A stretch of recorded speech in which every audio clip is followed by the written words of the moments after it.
Sarah Chun had always been the kind of person who ran toward danger when everyone else ran away.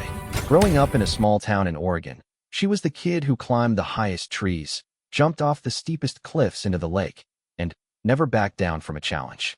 Her parents, both immigrants from Taiwan who had built a successful medical practice together, had hoped their daughter would follow in their footsteps. They got half their wish. At 18, Sarah enlisted in the Navy with dreams of becoming a hospital corpsman. She wanted to save lives, to be the person who made a difference when everything went wrong. Her parents were devastated. They had envisioned her in medical school, not military service. But Sarah had always marched to her own drum, and the military offered her something civilian life couldn't, the chance to serve something bigger than herself while still pursuing medicine.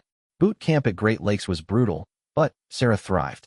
Her drill instructors noticed something special about the quiet Asian American recruit who never complained, never gave up, and somehow managed to keep her squad motivated during the darkest moments. She wasn't the fastest runner or the strongest recruit, but she had something more valuable, an unbreakable will and an instinct for leadership that emerged under pressure. After graduating from boot camp, Sarah was sent to Field Medical Service School at Camp Pendleton. The training was intense, designed to prepare Navy corpsmen to work alongside Marines in combat situations. She learned advanced trauma care, how to start IVs under fire, how to perform emergency surgery in the field, and how to keep wounded warriors alive until they could reach proper medical facilities. During one particularly challenging exercise, her instructors simulated a mass casualty event. Multiple wounded Marines were scattered across a mock battlefield, while live fire exercises created realistic chaos around them. Sarah found herself crawling through the dirt, dragging a 200-pound Marine to safety while artillery simulators exploded nearby. Her hands never shook as she started in four-line. Her voice remained calm as she called for medevac, and her decisions under pressure impressed even the most hardened instructors. Chun, her chief instructor, Master Chief Rodriguez, called her aside after the exercise. "You've got something special. Have you ever considered trying out for special operations?" Sarah wiped the sweat and dirt from her face. "Special operations, Chief? The SEALs are always looking for exceptional corpsmen. It's not easy. Most don't make it through the screening process, let alone the training. But you've got the mindset and the skills. Think about it." That conversation planted a seed that would change Sarah's life forever. She had heard whispers about SEAL medics, the elite corpsmen who worked alongside the Navy's most elite warriors. They were legends in the medical community, people who could perform life-saving surgery under enemy fire, who could keep entire teams alive in the most dangerous situations on Earth. Sarah spent weeks researching what it would take. The physical screening test was notorious for breaking even the strongest candidates. She would need to swim, run, and perform calisthenics at levels that pushed human endurance to its limits. More importantly, she would need to prove she could handle the mental pressure that came with special operations medicine. She began training immediately. Every morning before her regular duties, Sarah was in the gym or the pool. She pushed herself harder than she had ever pushed before, running until her lungs burned and swimming until her shoulders screamed in protest. Her fellow corpsmen thought she was crazy, but Sarah knew this was her chance to become something extraordinary. The day she submitted her application for SEAL screening, Sarah's hands trembled slightly as she signed her name. She was taking a leap into the unknown, but something deep inside told her this was her destiny. Her parents still didn't understand her choices, but they had learned to support their daughter's unconventional path. 3 months later, Sarah received her orders to report to Naval Special Warfare Center in Coronado, California. She was one of only 12 corpsmen selected for screening out of nearly 200 applicants. The statistics were sobering. Historically, less than 10% of candidates would make it through the entire pipeline to become operational SEAL medics. Coronado was unlike anywhere Sarah had ever been. The base sat on a pristine stretch of California coastline, but beneath its beautiful exterior lay some of the most challenging military training in the world. The moment she stepped off the bus, Sarah could feel the intensity in the air. This was where legends were made and dreams were shattered. Her first week consisted of medical and physical evaluations that would determine if she was even qualified to attempt the training. The medical exam was thorough, checking everything from her eyesight to her psychological profile. The physical testing was brutal, a timed swim in the Pacific Ocean, followed by calisthenics that seemed designed to break her body down to its core components. Sarah's swimming had always been strong, but the Pacific Ocean off Coronado was a different beast entirely. The water was cold, the currents were unpredictable, and the distance seemed to stretch forever. As she stroked through the choppy waters, Sarah focused on her technique and her breathing. Around her, other candidates struggled against the waves, some already falling behind the minimum time standards. When she hauled herself out of the water, Sarah's lungs were burning and her muscles were screaming, but she had made the time with minutes to spare. The run that followed tested her endurance in a different way. The soft sand of Coronado Beach made every step feel like she was running through quicksand, but Sarah had trained for this. She had run countless miles in the Oregon mountains, and her body knew how to push through pain. The calisthenics portion was where many candidates failed. Push-ups, sit-ups, and pull-ups had to be performed to exacting standards while instructors watched for any sign of weakness or poor form. Sarah had always been strong for her size, but these weren't just about strength. They were about mental toughness and the ability to perform under scrutiny. As she cranked out push-up after push-up, Sarah could hear other candidates struggling around her. Some were counting out loud, trying to motivate themselves. Others were silent, lost in their own private battles with pain and exhaustion. Sarah focused on her breathing and her form, treating each repetition like it was the most important thing she had ever done. When the testing was complete, Sarah stood with the other candidates, salt water still dripping from her hair and sand filling her boots. The instructors gathered them around for the results. Out of the 12 who had started, only 8 had met the minimum standards to continue.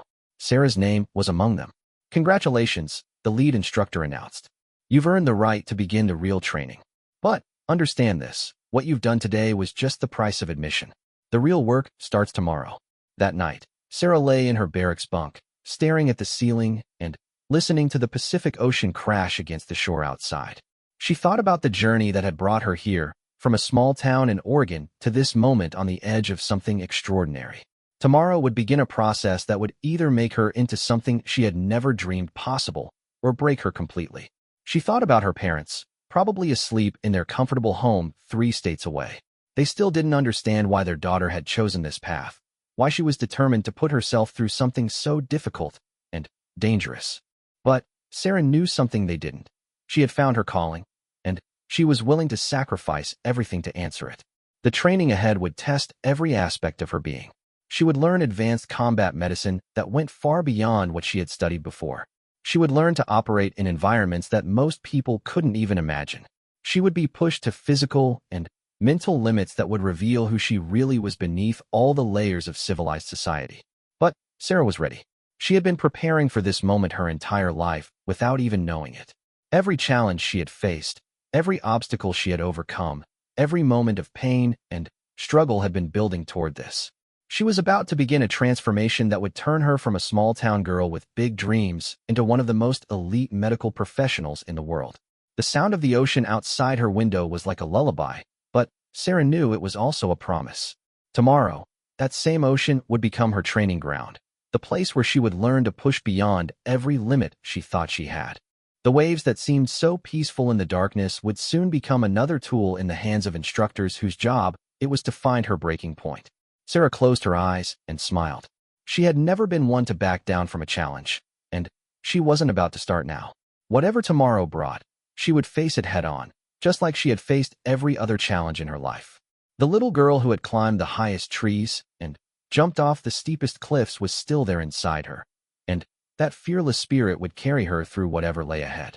As sleep finally took her, Sarah's last conscious thought was a simple promise to herself. She would not quit, no matter what. She had come too far and sacrificed too much to give up now. Tomorrow would be the first day of the most challenging period of her life, but it would also be the first day of becoming everything she was meant to be. The ocean continued its eternal rhythm outside her window, indifferent to the dreams and fears of the candidates sleeping nearby. But for Sarah Chun, that sound was no longer just the ocean. It was the heartbeat of her destiny, calling her toward a future she could barely imagine but was determined to claim as her own. The alarm pierced through Sarah's sleep at 0430 hours, but she was already awake. Her internal clock had adjusted quickly to military time, and her mind was too focused on the day ahead to allow for deep sleep. Around her, the other candidates stirred in their bunks, some groaning at the early hour, others moving with the quiet efficiency of people who had learned to function on minimal rest. Sarah swung her legs out of bed and began her morning routine with mechanical precision. Her uniform was laid out exactly as regulations required. Her boots were polished to a mirror shine, and her medical kit was organized with the obsessive attention to detail that had become second nature. In the special operations community, there was no room for shortcuts or half measures. The first phase of training was designed to weed out anyone who lacked the fundamental physical and mental toughness required for special operations medicine. Sarah and 7 other candidates reported to the training compound as the California sun was just beginning to paint the eastern horizon in shades of orange and pink. The beauty of the setting was lost on them. They knew they were about to begin another day of systematic torture disguised as training. Their lead instructor was Senior Chief Petty Officer Michael Torres, a veteran SEAL medic with 15 years of operational experience. His weathered face and quiet intensity commanded immediate respect. He had served in Afghanistan, Iraq, Syria, and half a dozen other places the government preferred not to discuss publicly.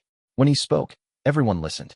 "Ladies and gentlemen," Torres announced to the assembled candidates, "yesterday you proved you meet the minimum standards to be here.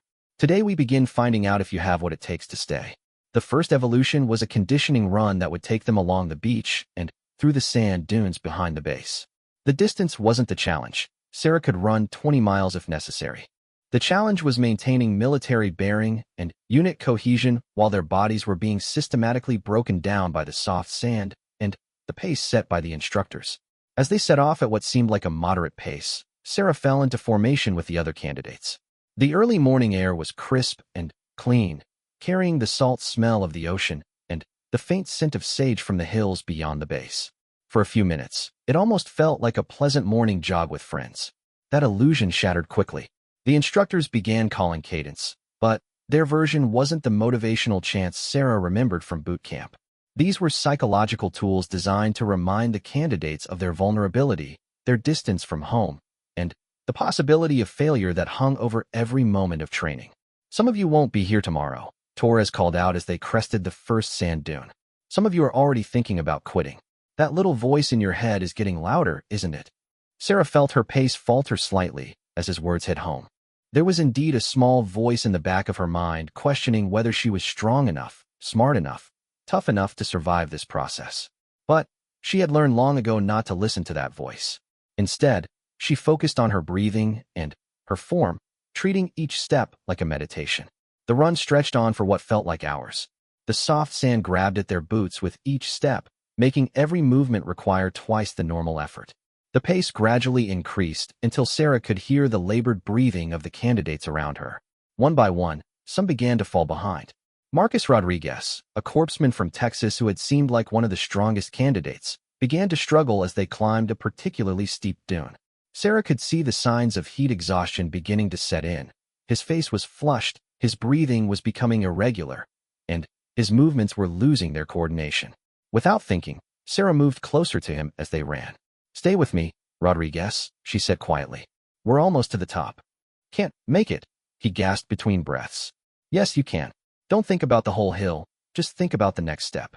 Then, the next one after that." Sarah's intervention wasn't lost on the instructors.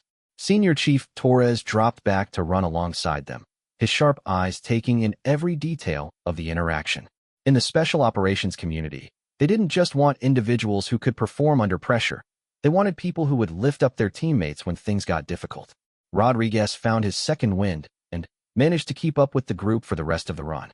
When they finally returned to the training compound, all 8 candidates had completed the evolution, though some were in considerably better shape than others. Sarah had finished strong, her breathing controlled, and her military bearing intact. "Gather around," Torres called as they completed their cool-down stretches. "Today's first lesson isn't about running. It's about recognizing when your teammate is in trouble and doing something about it. Chun, you showed good situational awareness out there." Sarah felt a flush of pride, but she kept her expression neutral. She had learned that praise from instructors was often followed by even more challenging tests. The academic portion of their training began immediately after the run. Sarah and the other candidates filed into a classroom where they would begin learning advanced combat medicine that went far beyond their basic corpsman training. The curriculum was intense and compressed, covering topics that would normally take months to master in a matter of weeks. Dr. Elizabeth Morgan, a Navy flight surgeon with extensive special operations experience, led the medical instruction.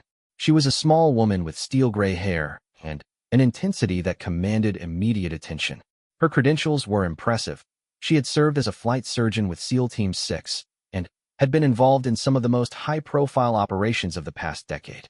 "Forget everything you think you know about field medicine," Dr. Morgan announced as the candidates settled into their seats. "What you learned in basic training will keep people alive until they can reach proper medical facilities. What you're going to learn here will keep people alive when proper medical facilities are hundreds of miles away, and you're the only medical professional they're going to see." The first topic was trauma surgery under fire. Sarah had performed emergency procedures before, but always in controlled environments with proper equipment and backup nearby. Dr. Morgan's scenarios involved performing complex surgeries in muddy foxholes, setting up field operating rooms in abandoned buildings, and making life and death decisions with incomplete information and inadequate resources. "Who can tell me the 3 most important things to remember when performing emergency surgery in a combat environment?" Dr. Morgan asked. Sarah raised her hand. "Speed, sterility, and stabilization, ma'am." "Close, but not quite right. The 3 most important things are speed, adaptability, and keeping yourself alive. If you're dead, you can't help anyone. Sterility is a luxury you may not have. Perfect technique is less important than effective technique. Your job is to keep people alive and functional, not to win any awards for surgical precision." The afternoon was spent in the simulation lab, where candidates practiced medical procedures on extremely realistic mannequins that could bleed, breathe, and respond to treatment. The scenarios were designed to be as stressful and chaotic as possible. Loud music played, lights flashed randomly, and instructors shouted contradictory orders while the candidates worked on their patients. Sarah found herself working on a mannequin that had simulated gunshot wounds to the chest and abdomen. Her hands moved with practiced precision as she assessed the injuries, prioritized treatment, and began working to stabilize her patient. Around her, she could hear other candidates struggling with their own scenarios. "Chun, your patient is going into shock," Dr. Morgan announced. "Blood pressure is dropping, heart rate is increasing. What's your next move?" Sarah's mind raced through the possibilities. Shock could be caused by blood loss, but it could also be caused by tension pneumothorax if the chest wound had punctured the lung. She needed to address both possibilities quickly. Starting large bore 4 for fluid resuscitation while preparing for chest tube insertion, Sarah announced as she worked. Her hands never stopped moving as she spoke, muscle memory taking over while her conscious mind processed the medical decision tree. "Why chest tube?" Dr. Morgan pressed. "Chest wound suggests possible pneumothorax. If there's air building up in the pleural space, fluid resuscitation won't address the underlying problem and could make things worse." "Correct. Execute." Sarah's training took over as she prepared to insert a chest tube into the mannequin. It was a procedure she had practiced dozens of times, but never under these conditions. The noise and chaos around her faded into background as she focused completely on the task at hand. The procedure went flawlessly. Sarah's patient's vital signs stabilized, and she was able to prepare him for evacuation. When the scenario ended, she stepped back and wiped the sweat from her forehead, only then realizing how intense her concentration had been. "Excellent work, Chun," Dr. Morgan said quietly. "You maintained focus under pressure and made the right decisions quickly. That's exactly what we're looking for." The day's training concluded with another physical evolution, this time in the pool. The candidates had to complete a series of swimming tests while wearing full combat gear and carrying medical equipment. The weight of the gear made every stroke a struggle, and the medical equipment had to remain dry and functional despite being submerged in chlorinated water. Sarah had always been a strong swimmer, but this was different from anything she had experienced before. The weight of her gear threatened to pull her under with every stroke, and the added burden of protecting her medical equipment made efficient swimming nearly impossible. She had to completely rethink her stroke technique, finding ways to move through the water that kept her gear from dragging her down. Halfway through the evolution, she noticed that Jennifer Walsh, a corpsman from Michigan, was struggling to keep up. Walsh was an excellent medic and had shown great promise in the classroom, but swimming had always been her weakness. Sarah could see the panic starting to creep into Walsh's movements as she fell further behind the group. Without hesitation, Sarah adjusted her position in the water to swim closer to Walsh. "Easy strokes," she called out. "Don't fight the water. Let your gear work with you, not against you." Together, they finished the evolution within the required time standard. Walsh was exhausted, but grateful, and Sarah had demonstrated once again that she understood the importance of teamwork in the special operations community. That evening, as the candidates gathered for chow, the conversation was subdued. The day had been challenging, and everyone was processing what they had learned about themselves and their capabilities. Some seemed energized by the experience, while others appeared to be having second thoughts about their decision to pursue special operations training. Sarah sat quietly, reflecting on the day's events. She had performed well academically and physically, but more importantly, she had begun to understand what the instructors were really looking for. They didn't just want individual excellence. They wanted people who could maintain that excellence while helping others do the same. Senior Chief Torres approached their table as they finished eating. "Chun, I need to see you in my office after chow." Sarah's stomach dropped. Being called to the senior instructor's office was rarely a good sign. She spent the rest of the meal wondering what she might have done wrong, running through every interaction and decision from the day. Torres's office was spartanly decorated with the few mementos that meant the most to him: his sealed trident, photos from various deployments, and a Purple Heart he had earned during a firefight in Afghanistan. He gestured for Sarah to take a seat across from his desk. "Relax, Chun. You're not in trouble. In fact, quite the opposite. Today was about more than just testing your individual capabilities. We were also watching how you interacted with your teammates under stress." Sarah remained silent, unsure where the conversation was heading. "You've shown good instincts for leadership and teamwork. That's important in our community. But I need to ask you something directly. Are you prepared for what's coming? The training gets significantly more difficult from here. We're going to push you harder than you've ever been pushed before." "Yes, Senior Chief. I'm ready." Torres studied her face for a long moment. "I believe you are. But I also want you to understand something. In the teams, we don't measure success by individual achievement. We measure it by mission accomplishment and the welfare of the team. Keep that in mind as we move forward." As Sarah walked back to her barracks, she felt a mixture of pride and apprehension. She had passed her first major test, but Torres's words reminded her that the real challenges were still ahead. The training would get more difficult, the scenarios more realistic, and the pressure more intense. She looked up at the stars beginning to appear in the clear California sky. Somewhere out there, SEAL teams were conducting real operations, depending on their medics to keep them alive and mission-capable in the most dangerous situations imaginable. Sarah was determined to prove that she had what it took to join their ranks. Tomorrow would bring new challenges, new opportunities to prove herself, and new chances to help her fellow candidates succeed. Sarah Chun was no longer just a small-town girl with big dreams. She was becoming something extraordinary. One day at a time. 3 weeks into the advanced training, Sarah found herself facing an evolution that would challenge everything she thought she knew about her capabilities. The morning briefing had been different from the usual academic sessions and physical conditioning. Today, they were going to begin weapons training, something that hadn't been emphasized in her previous medical training but was absolutely critical for special operations medics. Master Chief David Kruger stood before the remaining 6 candidates. 2 had already dropped out of training, unable to handle the combination of academic pressure, physical demands, and sleep deprivation that was systematically breaking down their reserves. Kruger was a legend in the SEAL community, a sniper with more confirmed kills than most people had birthdays, and a reputation for turning ordinary sailors into precision marksmen. "Up until now, your primary focus has been medicine," Kruger announced, his voice carrying the authority of someone who had spent decades perfecting the art of warfare. "Today, we begin teaching you how to stay alive long enough to practice that medicine. In special operations, there's no such thing as a non-combatant. Every member of the team must be able to fight effectively." Sarah felt a knot form in her stomach. She had qualified with the standard Navy weapons during basic training, but she was hardly what anyone would call a marksman. Her focus had always been on healing, not harming. The philosophical contradiction of being trained to both save and take lives was something she had wrestled with since the beginning of her military career. The weapons familiarization began with the M4 carbine, the standard rifle used by most special operations forces.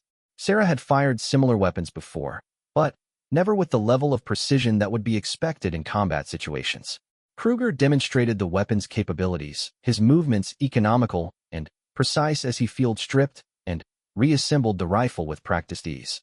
"This weapon will become an extension of your body," he explained as the candidates followed along with their own rifles. "You will sleep with it, eat with it, and trust your life to it. More importantly, your teammates will trust their lives to your ability to use it effectively. The first live-fire exercises were conducted at the base's rifle range, with targets set at varying distances from 50 to 300 meters. Sarah approached the firing line with a mixture of apprehension and determination. She had always been a quick learner, and she was determined not to let weapons training become her weakness. The first few shots were disappointing. Sarah's groupings were scattered across the target, showing none of the precision that would be expected from a special operations medic. She could feel Kruger's eyes on her as she struggled to find her rhythm with the weapon. "Chun, you're fighting the rifle instead of working with it," Kruger said as he approached her firing position. "Your breathing is irregular, your grip is too tight, and you're overthinking every shot. Relax, and let the weapon do what it's designed to do." Sarah took a deep breath and tried to implement his feedback. She had always been someone who succeeded through careful analysis and methodical preparation, but marksmanship seemed to require a different approach. She needed to trust her instincts and let her muscle memory develop naturally. Gradually, her shooting began to improve. Her groups tightened, and she started to understand the rhythm of precision shooting. But she was still significantly behind the other candidates, most of whom had prior military experience with firearms or had grown up hunting. The afternoon session moved to tactical shooting scenarios, where the candidates had to engage targets while moving, taking cover, and dealing with various environmental challenges. This was where Sarah's medical training actually began to help her. The same calm focus that allowed her to perform surgery under pressure also helped her maintain concentration while engaging targets. During one particularly challenging scenario, Sarah found herself working with Danny Morrison, a former Marine who had become one of the top shooters in the class. The exercise required them to clear a mock building while treating simulated casualties along the way. "I'll take point and handle the shooting," Morrison said as they prepared to enter the building. "You focus on the medical scenarios." Sarah nodded, understanding the tactical logic of the arrangement. Morrison was clearly the better marksman, and it made sense to play to their respective strengths. But as they moved through the building, Sarah realized that this division of labor was exactly the opposite of what their training was supposed to accomplish. The first room contained 2 simulated enemies and a wounded friendly. Morrison efficiently engaged the targets while Sarah moved to treat the casualty. But as they prepared to move to the next room, Sarah stopped him. "Wait," she said. "This isn't right. In a real situation, we both need to be able to fight and provide medical care. What if you get wounded? What if we get separated?" Morrison looked surprised. "You're not ready for the tactical shooting yet. Your marksmanship scores are still below standard. Then, help me get better instead of working around my weaknesses." It was a pivotal moment. Sarah realized that she had been allowing herself to be marginalized as primarily a medical asset rather than a complete special operations professional. If she was going to succeed in this community, she needed to excel at everything, not just the medical components. From that point forward, Sarah attacked her weapons training with the same intensity she had brought to her medical studies. She arrived at the range early and stayed late, working with whatever instructor was available to help her improve. She studied ballistics, wind effects, and shooting positions with the same obsessive attention to detail she had applied to anatomy and pharmacology. Master Chief Kruger noticed her dedication and began spending extra time working with her on the fundamentals. "You're approaching this like a medical procedure," he observed one afternoon as they worked on long-range precision shooting. "That's not necessarily wrong, but you need to understand that marksmanship is as much art as science." "I don't understand the difference," Sarah admitted. "In medicine, you follow protocols and procedures because they're proven to save lives. In shooting, you have to adapt to conditions that are constantly changing: wind, light, stress, fatigue, equipment malfunctions. You need to develop instincts that allow you to make accurate shots even when the textbook solution won't work." Kruger set up a scenario that illustrated his point. Sarah had to engage a target at 200 meters while wearing a gas mask, after completing a series of physical exercises that left her breathing heavily and her hands shaking from fatigue. It was exactly the kind of situation where textbook technique would be inadequate. Sarah's first few shots missed completely as she tried to apply the fundamental marksmanship principles she had memorized. Her breathing was disrupted by the gas mask. Her normal shooting stance felt awkward after the physical exertion, and the target seemed to dance in her scope. "Stop thinking and start feeling," Kruger instructed. "Your body knows how to do this. Trust it." Sarah closed her eyes for a moment, trying to quiet the analytical part of her mind that was cataloging everything that was wrong with the shooting position. When she opened them and looked through the scope again, she tried to simply let the shot happen naturally. The bullet struck the target near the center, her best shot of the exercise. More importantly, Sarah began to understand what Kruger had been trying to teach her about the intuitive aspects of marksmanship. Over the following weeks, Sarah's shooting improved dramatically. She was never going to be the best marksman in the class, but she reached a level of proficiency that met the standards expected of special operations personnel. More importantly, she had learned to integrate her medical and tactical skills into a cohesive whole. The culminating exercise for this phase of training was a complex scenario that tested everything they had learned. The candidates were divided into two-person teams and inserted into a realistic urban training facility. Their mission was to rescue a high-value target while dealing with multiple casualties and an active enemy force. Sarah was paired with Jessica Rodriguez, a former Air Force pararescue specialist who had proven to be one of the most well-rounded candidates in the class. Their target was located in a 3-story building in the center of the training facility, but intelligence indicated that the building was heavily defended and contained multiple booby traps. The insertion went smoothly. Sarah and Rodriguez moved through the outer perimeter using the stealth and movement techniques they had been learning alongside their medical and tactical training. Sarah found that her smaller size was actually an advantage in this environment, allowing her to move through concealed positions that would have been difficult for larger personnel. They encountered their first casualty scenario about halfway to the objective building. A simulated friendly had been wounded by an improvised explosive device and was bleeding from multiple shrapnel wounds. The scenario was complicated by the fact that they were still in a potentially hostile area and had to maintain security while providing medical care. "I'll treat the casualty. You maintain overwatch," Rodriguez suggested. "No," Sarah replied. "I'm faster with trauma care. You provide security, but I need you to talk me through anything you see that might be a threat." Sarah's medical training took over as she assessed the simulated wounds and began treatment. Her hands moved with practiced efficiency as she applied pressure dressings and prepared the casualty for evacuation. But she also remained aware of the tactical situation, listening to Rodriguez's security updates and maintaining her own weapon in a position where she could quickly engage any threats. The exercise continued with increasing complexity. They encountered multiple casualties, engaged several enemy positions, and had to adapt their tactics when their primary route to the objective was blocked by simulated enemy fire. Throughout it all, Sarah performed her medical duties flawlessly while also contributing effectively to the tactical aspects of the mission. The final challenge came as they approached the building where their rescue target was located. Intelligence had indicated that the building contained multiple enemy personnel and that the target was wounded and in need of immediate medical attention. Sarah and Rodriguez developed a plan that would allow them to clear the building systematically while being prepared to provide immediate medical care to their target. It was exactly the kind of complex operation that special operations medics were trained to handle, a situation where medical and tactical skills were equally important and had to be seamlessly integrated. The building clearance went better than either of them had expected. Sarah's shooting had improved to the point where she could effectively engage targets while moving, and her medical training had given her the kind of situational awareness that proved valuable in tactical situations. She could assess whether simulated enemies were truly neutralized or were still potentially dangerous, skills that transferred directly from her medical training. They found their target on the second floor, simulated gunshot wounds to the chest and abdomen. The scenario was designed to test their ability to provide life-saving medical care under time pressure while still maintaining security in a potentially hostile environment. Sarah immediately began assessing the wounds while Rodriguez maintained security at the room's entrance. The simulated injuries were severe, but treatable if they could get the target to proper medical facilities quickly. Sarah worked with the calm efficiency that had become her trademark, starting 4 lines and preparing the target for evacuation. "How long do we have?" Rodriguez asked from her security position. "I can stabilize him for transport, but he needs surgery within the hour," Sarah replied without looking up from her work. "Then, we need to move fast." "Can he walk?" "Negative. We're going to need to carry him." The evacuation phase of the exercise tested their physical conditioning as much as their tactical and medical skills.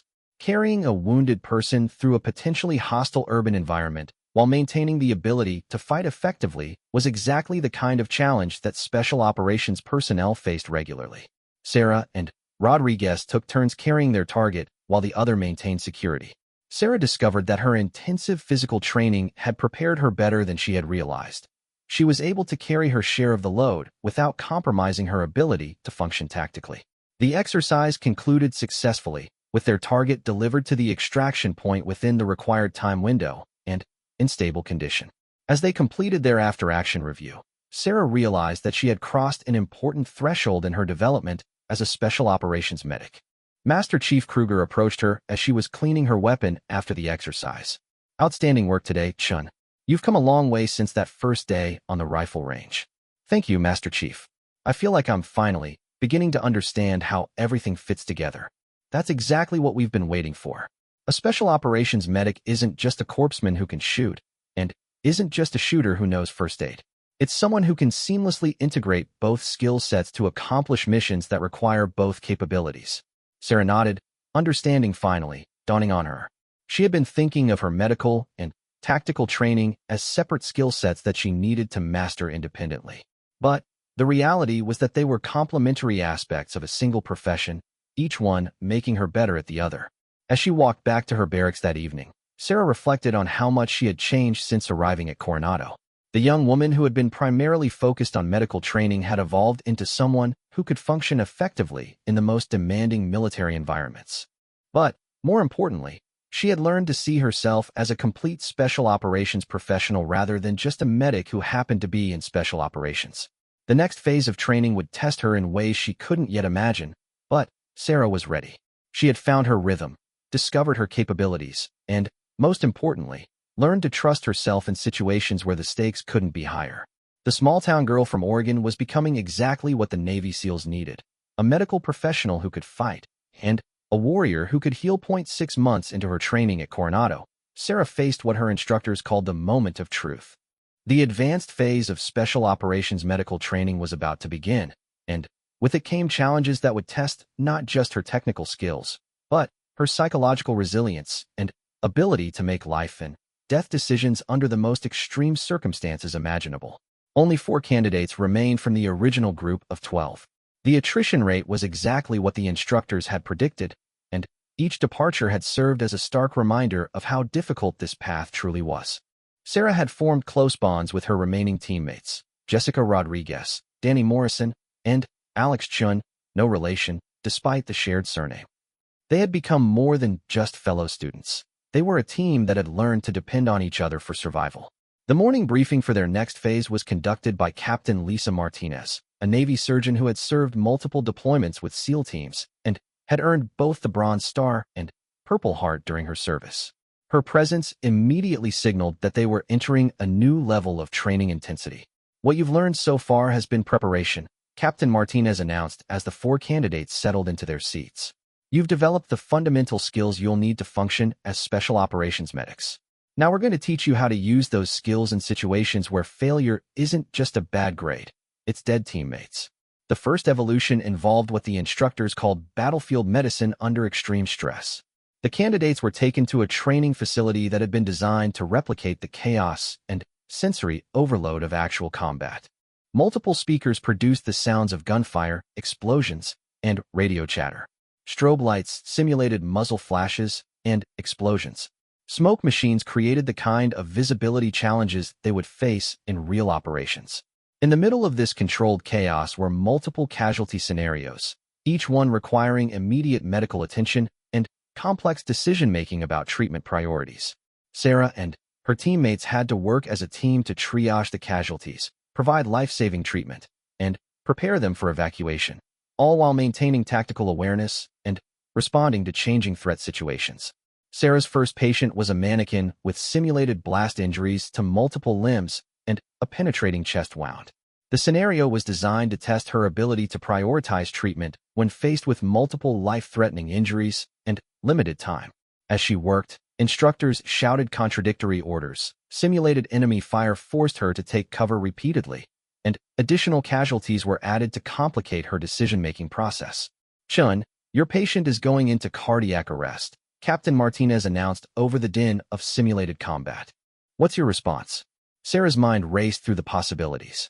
Cardiac arrest in a blast victim could be caused by several factors: blood loss, tension pneumothorax, cardiac contusion, or a combination of all three. Her training had taught her to address the most likely and most treatable causes first. Beginning CPR while preparing for emergency thoracotomy, Sarah announced as her hands moved to position her patient properly. If this is tension pneumothorax, chest compressions could make it worse, but I need to address the cardiac arrest immediately. Why thoracotomy? Martinez pressed, testing Sarah's understanding of the medical decision-making process. Blast mechanism suggests possible cardiac tamponade or tension pneumothorax. If CPR doesn't restore circulation quickly, I need to address mechanical causes of the arrest. Sarah's hands moved with practiced precision as she prepared to perform emergency surgery on the mannequin. The procedure was one of the most challenging in battlefield medicine, opening a patient's chest to directly address cardiac or pulmonary injuries. It was rarely performed outside of operating rooms, but special operations medics needed to be prepared for situations where it was the only option. The training mannequin was sophisticated enough to respond to her interventions. As Sarah performed the chest opening and addressed the simulated cardiac tamponade, the patient's vital signs began to stabilize. Around her, she could hear her teammates dealing with their own complex medical scenarios while maintaining awareness of the tactical situation. Excellent work, Chun, Martinez said as the scenario concluded. You made the right decision under pressure and executed it flawlessly. But I want you to think about something. In a real situation, how would you protect your patient and yourself while performing that procedure? It was a question that highlighted the unique challenges faced by special operations medics. In civilian medicine, emergency procedures were performed in controlled environments with security provided by others. In special operations, medics often had to provide their own security while performing life-saving procedures. The afternoon session focused on what the instructors called medical leadership under pressure. Sarah and her teammates were presented with mass casualty scenarios that required them to not just treat individual patients, but to organize and direct the medical response for entire teams. The scenario began with a simulated helicopter crash that had produced multiple casualties with varying degrees of injury. Sarah found herself designated as the senior medic on scene, responsible for triaging the casualties, directing treatment, and coordinating with evacuation assets. It was the kind of leadership challenge that went far beyond her medical training. Rodriguez, I need you on the pilot. Probable spinal injury, but conscious and alert, Sarah called out as she surveyed the scene. Morrison, take the crew chief with the leg fracture. Chun, you're with me on the gunner. He's unconscious with head trauma. Sarah's medical training had taught her how to treat individual patients, but this scenario required her to think systematically about resource allocation, treatment priorities, and evacuation sequencing. She had to balance the medical needs of each patient against the tactical situation and the limited resources available. As she worked on her assigned patient, Sarah maintained awareness of the overall situation. She could hear Rodriguez calling out updates on the pilot's condition, and Morrison requesting additional supplies for his patient. Her training had taught her to process multiple streams of information simultaneously while maintaining focus on her immediate task. Chun, we've got a problem, Morrison called out. My patient is going into shock, but we're running low on 4 fluids. How do you want to handle resource allocation? It was exactly the kind of decision that special operations medics faced regularly, balancing the immediate needs of one patient against the potential needs of others. Sarah had to make a command decision based on incomplete information and uncertain outcomes.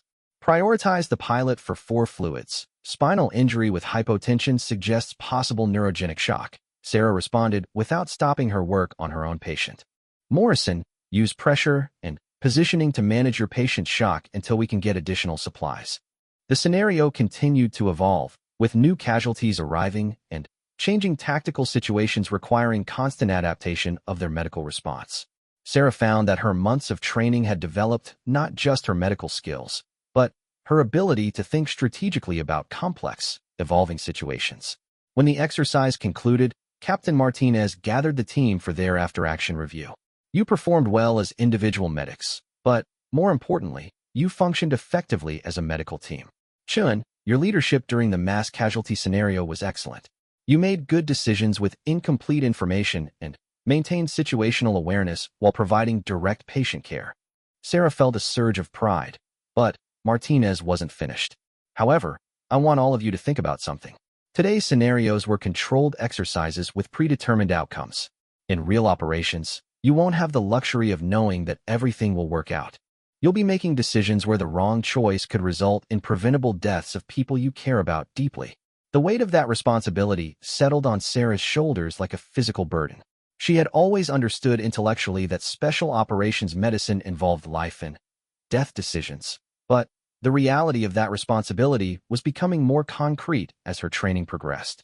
The evening session introduced them to what would become one of the most challenging aspects of their training: long-range precision shooting.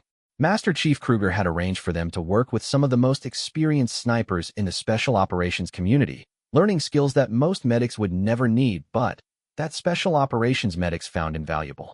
In special operations, medics aren't just treating casualties, they're often providing security for their teammates while they work, Kruger explained as they prepared for the shooting exercises. The ability to engage targets at long range can mean the difference between treating your patient successfully and becoming a casualty yourself. Sarah approached the precision shooting training with the same methodical intensity she had brought to her medical studies.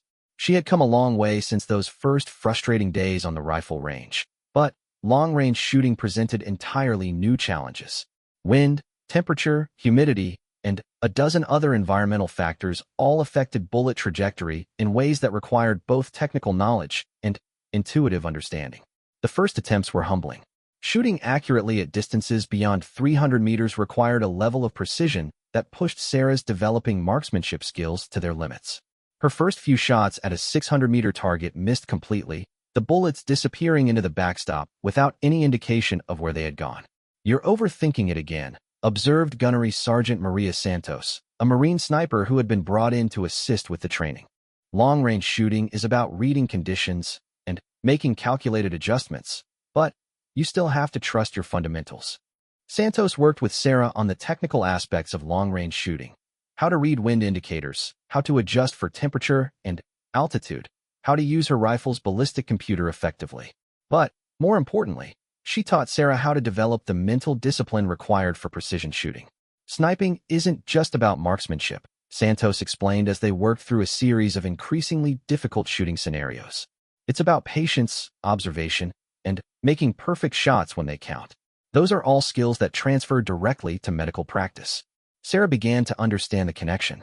The same calm focus that allowed her to perform delicate medical procedures under pressure also helped her maintain concentration during long shooting sequences. The analytical thinking that made her a good diagnostician also helped her solve the complex ballistic problems involved in long-range shooting. Over the course of several weeks, Sarah's long-range shooting improved dramatically. She would never be a dedicated sniper, but she developed the ability to engage targets accurately at distances that would allow her to provide effective security for her medical operations. The integration of her medical and tactical skills was tested during a complex field training exercise that simulated a multi-day special operations mission. Sarah and her 3 teammates were inserted into a remote training area where they had to navigate to multiple objectives while dealing with various medical and tactical challenges along the way. The mission began before dawn with a helicopter insertion into mountainous terrain. Sarah found herself carrying not just her medical equipment, but a full combat load that included her rifle, ammunition, food, water, and communication equipment. The total weight of her gear exceeded 70 pounds, and the mountainous terrain made every step a physical challenge. Their first objective was a simulated downed pilot who needed immediate medical attention and evacuation. The scenario required them to navigate several miles of difficult terrain while avoiding simulated enemy patrols. Sarah's medical training proved valuable in planning their route. She understood how terrain and weather would affect a casualty's condition, information that influenced their tactical decisions. When they reached the downed pilot, Sarah found a complex medical scenario that tested everything she had learned. The simulated pilot had multiple injuries, including a compound leg fracture, possible internal bleeding, and early signs of shock. Treating him effectively would require significant time and resources, but their tactical situation was precarious. "We're exposed here," Rodriguez observed as Sarah began her medical assessment. "If we stay too long, we risk compromise." "I need at least 30 minutes to stabilize him properly," Sarah replied. "Can we establish security and hold this position?" It was the kind of decision that special operations personnel faced regularly, balancing mission requirements against tactical realities. Sarah had to make medical decisions that took into account not just her patient's needs, but the safety of her entire team. Working quickly but carefully, Sarah stabilized the pilot's fracture, started 4 fluids to address the shock, and prepared him for evacuation. Her teammates provided security while she worked, but she remained aware of the tactical situation and was prepared to interrupt her medical care if the security situation deteriorated. The evacuation phase tested their physical conditioning and teamwork. They had to carry the pilot several miles to an extraction point while maintaining their ability to fight if they encountered enemy forces. Sarah took her turn carrying the litter, discovering that her intensive physical training had prepared her better than she had realized. The mission continued for 3 days, with multiple medical scenarios that tested different aspects of Sarah's training. She treated everything from routine injuries to life-threatening trauma, all while operating in a tactical environment that required constant vigilance and adaptation. On the final day of the exercise, Sarah faced a scenario that would test the integration of all her skills. Her team was tasked with assaulting a defended position to rescue a high-value target who was reported to be critically wounded. The mission required them to fight their way to the objective, provide immediate medical care under fire, and evacuate through potentially hostile territory. Sarah found herself in the lead position as they approached the objective building. Her marksmanship training took over as she identified and engaged 2 simulated enemies who were threatening her teammates. Her shots were accurate and quick, neutralizing the threats efficiently. Inside the building, they found their target with simulated gunshot wounds that required immediate surgery. Sarah had to perform a complex procedure while her teammates maintained security and prepared for a difficult evacuation. It was exactly the kind of situation that special operations medics trained for, providing life-saving medical care in the most challenging tactical environment imaginable. As she worked on the critical patient, Sarah felt all of her training come together. Her medical skills, tactical awareness, marksmanship ability, and leadership experience had been integrated into a single professional identity. She was no longer just a medic who could fight or a fighter who knew medicine. She was a complete special operations professional who could excel in both roles simultaneously. When the exercise concluded, Captain Martinez gathered the team for their final evaluation. You've all demonstrated the skills and mindset required for special operations medicine. But, more importantly, you've shown that you can integrate those skills under pressure and make the kinds of decisions that the teams depend on. Sarah felt a deep sense of accomplishment, but she also understood that her training was far from over. She was about to graduate to the final phase of her preparation, working with actual SEAL teams in realistic training scenarios that would test everything she had learned in environments that closely approximated real combat operations. The young woman who had arrived at Coronado with dreams of becoming a special operations medic was about to become exactly that. But she was also something more, a complete warrior healer who could function effectively in any environment the teams might face. 18 months after first arriving at Coronado, Sarah Chin stood on the deck of a Navy destroyer somewhere in the Pacific Ocean, watching the sun set over waters that stretched endlessly toward the horizon. She wore the uniform of a special operations medic now, complete with the coveted SEAL trident that marked her as one of the elite few who had completed the entire training pipeline.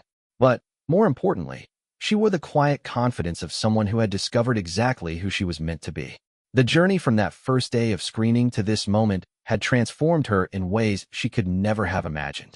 The young woman who had arrived with dreams of becoming a medic had evolved into something far more complex and capable. She was now preparing for her first operational deployment with SEAL Team 7, and the weight of that responsibility settled on her shoulders like a familiar friend. Her integration with the team had begun 6 months earlier when she was assigned to Echo Platoon under the command of Lieutenant Commander Jake Morrison, a veteran of multiple combat deployments who had earned his reputation leading some of the most challenging missions in recent memory. Morrison had initially been skeptical about incorporating a relatively new medic into his experienced team, but Sarah had quickly proven that her training had prepared her for exactly this environment. "Chun, you ready for this?" asked Petty Officer First Class Marcus Rivera, the platoon's leading petty officer and a man whose combat experience spanned 3 different theaters of operation. Rivera had become something of a mentor to Sarah, helping her understand the unwritten rules and expectations that governed life in the teams. "As ready as I'll ever be," Sarah replied, checking her equipment one final time. Tonight's mission was her first real operation, not a training exercise or simulation, but an actual special operations mission with genuine strategic importance and real consequences for failure. The briefing had been thorough but sobering. Intelligence indicated that a terrorist cell was holding American hostages in a compound approximately 50 miles inland from their current position. The hostages included a civilian contractor and 2 embassy personnel who had been captured during an attack on a diplomatic convoy 3 weeks earlier. Rescue attempts by conventional forces had been deemed too risky due to the compound's location and the sophisticated defenses that surrounded it. SEAL Team 7's mission was to conduct a direct action raid to rescue the hostages and eliminate the terrorist threat. Sarah's role would be to provide immediate medical support for both the team and any casualties they encountered during the operation. It was exactly the kind of mission that special operations medics trained for. But the reality of putting those skills to use in actual combat was something no amount of training could fully prepare someone for. The insertion would be conducted by fast boat under cover of darkness, followed by a several-mile overland movement through hostile territory. Intelligence suggested that the compound was guarded by approximately 15 to 20 enemy fighters with military training and sophisticated weapons. The hostages were believed to be held in a central building within the compound, but their exact location and condition were unknown. As the team made final preparations for the mission, Sarah found herself running through mental checklists that had become second nature during her training. Her medical kit contained everything she might need to treat battlefield trauma, from basic wound care supplies to advanced surgical instruments that could be used for emergency procedures. Her weapon systems had been checked and rechecked, her communication equipment was functioning properly, and her night vision devices had been calibrated for optimal performance. But beyond the technical preparations, Sarah was also preparing herself psychologically for what lay ahead. This would be the first time she would potentially have to take human lives in combat, and despite all her training, the moral weight of that possibility was something she was still processing. Lieutenant Commander Morrison gathered the team for their final briefing as the destroyer moved into position for the insertion. Remember, our primary objective is hostage rescue. Everything else is secondary. We go in fast, neutralize any threats, secure the hostages, and extract immediately. Questions. The team had rehearsed this mission dozens of times using detailed mock-ups of the target compound. Every member knew their role and understood how their individual responsibilities fit into the overall mission plan. Sarah's position would be in the rear of the assault formation, providing medical support as needed while maintaining the ability to move forward quickly if her skills were required. The boat ride to shore was conducted in complete silence, the team's rigid hull inflatable boat cutting through the dark waters at high speed, while its crew used night vision equipment to navigate toward the insertion point. Sarah found herself focusing on her breathing and her mental preparation, running through various medical scenarios and treatment protocols that she might need to implement during the mission. The shoreline appeared as a dark mass against the slightly lighter ocean, and Sarah felt her heart rate increase as they approached the moment of truth. This was what all her training had been building toward, the opportunity to put her skills to use in defense of American lives and national security interests. The insertion went smoothly, with the team moving quickly from the boat to concealed positions on shore. Sarah found that her months of training had prepared her well for the physical demands of the movement. Her equipment felt familiar and well-balanced, and her body moved with the automatic efficiency that came from countless hours of practice. The overland movement to the target compound took nearly 3 hours, with the team moving carefully through terrain that offered limited concealment and multiple opportunities for enemy observation. Sarah maintained her position in the formation while staying alert for any indication that team members had been injured during the movement. As they approached the compound, Sarah could see the intelligence reports had been accurate. The target was a substantial facility surrounded by high walls and guard towers, with obvious defensive positions that would make any assault challenging. Through her night vision equipment, she could observe enemy sentries moving along the walls and positioned in the towers. Lieutenant Commander Morrison's assault plan was elegant in its simplicity. 2 four-man elements would simultaneously breach the compound from different directions while Sarah and 2 other team members provided overwatch and prepared to respond to casualties or changing tactical situations. The entire operation was designed to be completed within 15 minutes from initial breach to extraction. The assault began at exactly 0230 hours with coordinated breaches of the compound's perimeter. Sarah watched through her rifle scope as her teammates moved with practiced precision, neutralizing enemy sentries and advancing toward the central building where the hostages were believed to be held. Sarah's marksmanship training proved invaluable as she provided precision fire support for the assault elements. When an enemy fighter appeared in one of the guard towers and began engaging her teammates with automatic weapons fire, Sarah's response was immediate and accurate. Her bullet struck the target's center mass, eliminating the threat and allowing the assault to continue. The engagement was Sarah's first confirmed kill in combat, but she found that her training had prepared her psychologically as well as technically for this moment. There was no hesitation or emotional turmoil, just the calm focus that had been drilled into her during months of preparation. The enemy fighter had been threatening her teammates, and eliminating that threat was simply another aspect of her professional responsibilities. "Chun, we've got wounded civilians in the target building," Morrison's voice crackled through her radio earpiece. "We need you inside immediately." Sarah's medical training took over as she moved quickly toward the compound, her rifle ready for immediate use while her mind shifted to treatment protocols for potential trauma casualties. This was exactly the kind of situation that special operations medics trained for, providing life-saving medical care in an active combat environment. Inside the building, Sarah found a scene that tested every aspect of her training. 2 of the 3 hostages had been wounded during the rescue operation, with injuries that ranged from minor cuts and bruises to serious gunshot wounds that required immediate attention. The 3rd hostage appeared to be in shock, but was physically unharmed. Working quickly in the dim light provided by her teammates' tactical flashlights, Sarah began triaging the casualties. The embassy official had suffered a gunshot wound to the shoulder that was bleeding heavily but didn't appear to have damaged any major arteries. The civilian contractor had multiple injuries, including a head wound that could indicate traumatic brain injury. "Morrison, I need at least 10 minutes to stabilize these casualties for transport," Sarah reported as she worked. Her hands moved with practiced efficiency as she applied pressure dressings and started 4 lines, but she remained aware of the tactical situation around her. "You've got 5 minutes maximum," Morrison replied. "Enemy reinforcements are moving toward our position. We need to be gone before they arrive." It was exactly the kind of time pressure that Sarah's training had prepared her for. She had to make rapid decisions about treatment priorities, focusing on interventions that would keep the casualties alive during the extraction while deferring more complex care until they reached safer environment. Working with focused intensity, Sarah stabilized the gunshot wound and addressed the most critical of the head injury symptoms. Her training had taught her to distinguish between treatments that were immediately necessary and those that could be delayed, and she applied that knowledge now to keep her patients alive while meeting the mission timeline. The extraction phase tested Sarah's physical conditioning as much as her medical skills. She found herself helping to carry one of the wounded hostages while maintaining her weapon in a ready position and staying alert for additional threats. The combination of medical responsibilities and tactical awareness that had been emphasized throughout her training now proved its value in actual combat.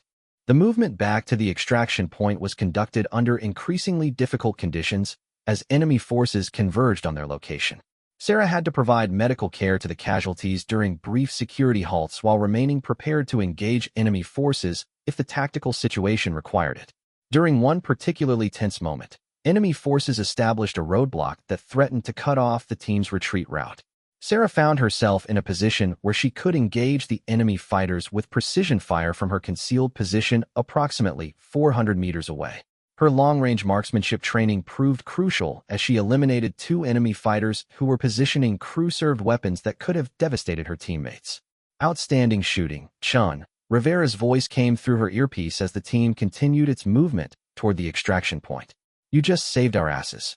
Sarah felt a surge of satisfaction at the successful integration of her medical and tactical skills, but her focus remained on the casualties under her care. The embassy official was stable and alert, but the contractor's head injury was causing increasing concern. She needed to get him to proper medical facilities as quickly as possible.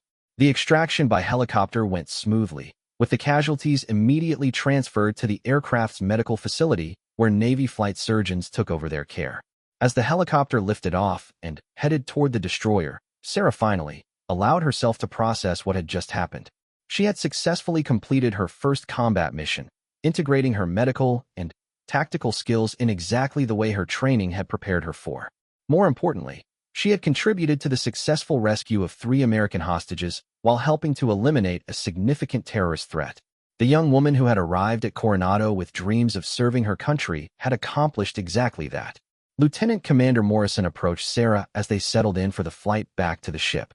Chun, that was exceptional work tonight. Your shooting was outstanding, but more importantly, your medical care probably saved that contractor's life. You performed exactly like a veteran team member. Sarah felt a deep sense of accomplishment, but she also understood that this was just the beginning. She was now a proven member of one of the military's most elite units, but that status came with the responsibility to maintain her skills and be ready for whatever challenges lay ahead. Over the following months, Sarah participated in dozens of additional operations that tested her abilities in different ways. She provided medical support during maritime interdiction operations, treated casualties during mountain warfare exercises, and continued to develop her marksmanship skills during advanced shooting courses. Each mission added to her experience and confidence, but Sarah never forgot the lessons she had learned during her training. She continued to approach every operation with the same methodical preparation and attention to detail that had carried her through the most challenging phases of her development. The transformation from small-town girl to elite special operations medic was complete, but Sarah understood that her journey was far from over. She had found her calling in the intersection between medicine and military service, and she was determined to continue growing and contributing to the mission of protecting American lives and interests around the world. Years later, when Sarah looked back on her journey from that first day at Coronado to becoming a seasoned special operations veteran, she would remember not just the challenges she had overcome, but the people who had helped her along the way. The instructors who had pushed her beyond her limits, the teammates who had supported her through the darkest moments, and the patients whose lives she had saved, all had contributed to making her into something she had never imagined possible. Sarah Chun had set out to become a medic and had become something far more valuable, a complete warrior healer who could function effectively in any environment and any situation. She had proven that with enough determination, proper training, and unwavering commitment to excellence, any goal was achievable. Her story had become an inspiration to others who dared to dream of serving at the highest levels of military medicine, showing them that the path was difficult but possible for those willing to pay the price. The young woman who had once climbed the highest trees in Oregon had found a way to reach even greater heights, and, in doing so, had discovered not just what she was capable of, but who she was truly meant to be.